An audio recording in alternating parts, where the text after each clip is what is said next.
Hello, great മീഡിയസിലേക്ക് സ്വാഗതം. വീണ്ടും സംസ്ഥാന അവാർഡും നാഷണൽ അവാർഡുമൊക്കെ വരാൻ പോവുകയാണ്.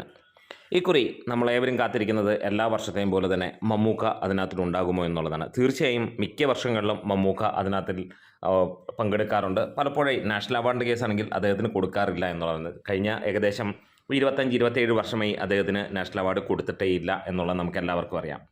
കഴിഞ്ഞ വർഷവും മമ്മൂക്ക തന്നെയായിരുന്നു എലിജിബിൾ ആയിട്ടുള്ള മോസ്റ്റ് എലിജിബിൾ കാൻഡിഡേറ്റ് എന്ന് തന്നെ പറയാം. ഇക്കുറി സംസ്ഥാന അവാർഡ് പ്രഖ്യാപിക്കാൻ പോകുന്നത് ഓഗസ്റ്റ് മാസത്തിലായിരിക്കാം.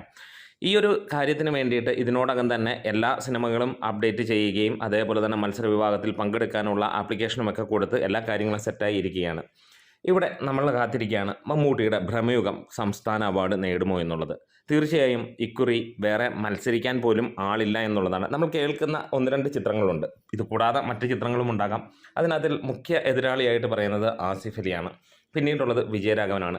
അതിനകത്തിൽ പലരുടെയും ഒരു തെറ്റിദ്ധാരണയാണ് വിജയരാഘവൻ അതിനകത്തിൽ വരുന്നു എന്നുള്ളത്. വിജയരാഘവൻ്റെ സിനിമയിൽ ആ ഒരു ക്യാരക്ടർ പ്രധാന ക്യാരക്ടർ അല്ല എന്നുള്ളത് നമുക്കറിയാം. നായകനായിട്ടുണ്ടായിരുന്നത് അത് ആസിഫ് അലി തന്നെയായിരുന്നു. കിഷ്കിന്ധാകാന്ഡം എന്ന സിനിമയുടെ പ്രകടനത്തിലാണ് ഇവർക്ക് രണ്ടുപേർക്കും മികച്ച നടനുള്ള അവാർഡ് ലഭിക്കണമെന്ന് ഒരുപാട് പേർ പറയുന്നത്. പക്ഷേ മമ്മൂട്ടി എന്ന നടൻ്റെ ആ ഒരു അഭിനയം കാണുമ്പോൾ, അതായത് ഭ്രമയുഗം എന്ന് കണ്ടു കഴിഞ്ഞാൽ ആ ഒരു സിനിമ കാണുന്ന ഓരോ വ്യക്തിക്കും അറിയാം എക്സ്ട്രാ ഓർഡിനറി പെർഫോമൻസ് ആണ്, സാധാരണഗതിയിൽ കാണുന്നതല്ല.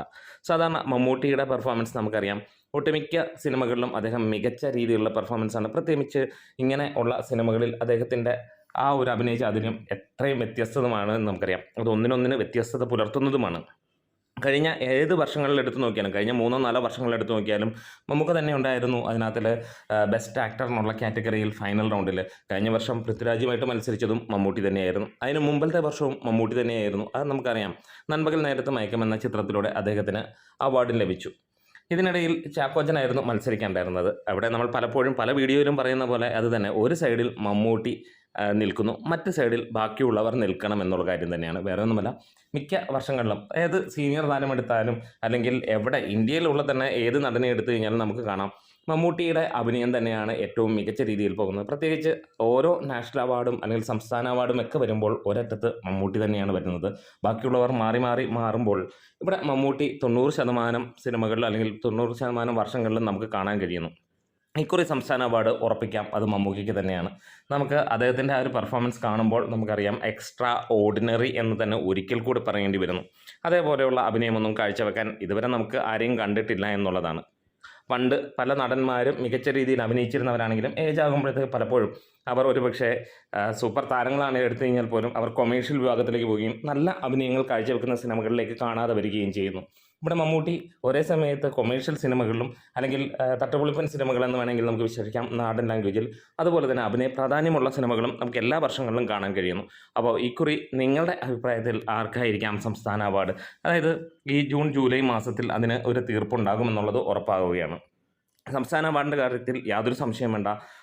100%, 99% അല്ല, 100% മമ്മൂട്ടി തന്നെയാണ് എലിജിബിൾ.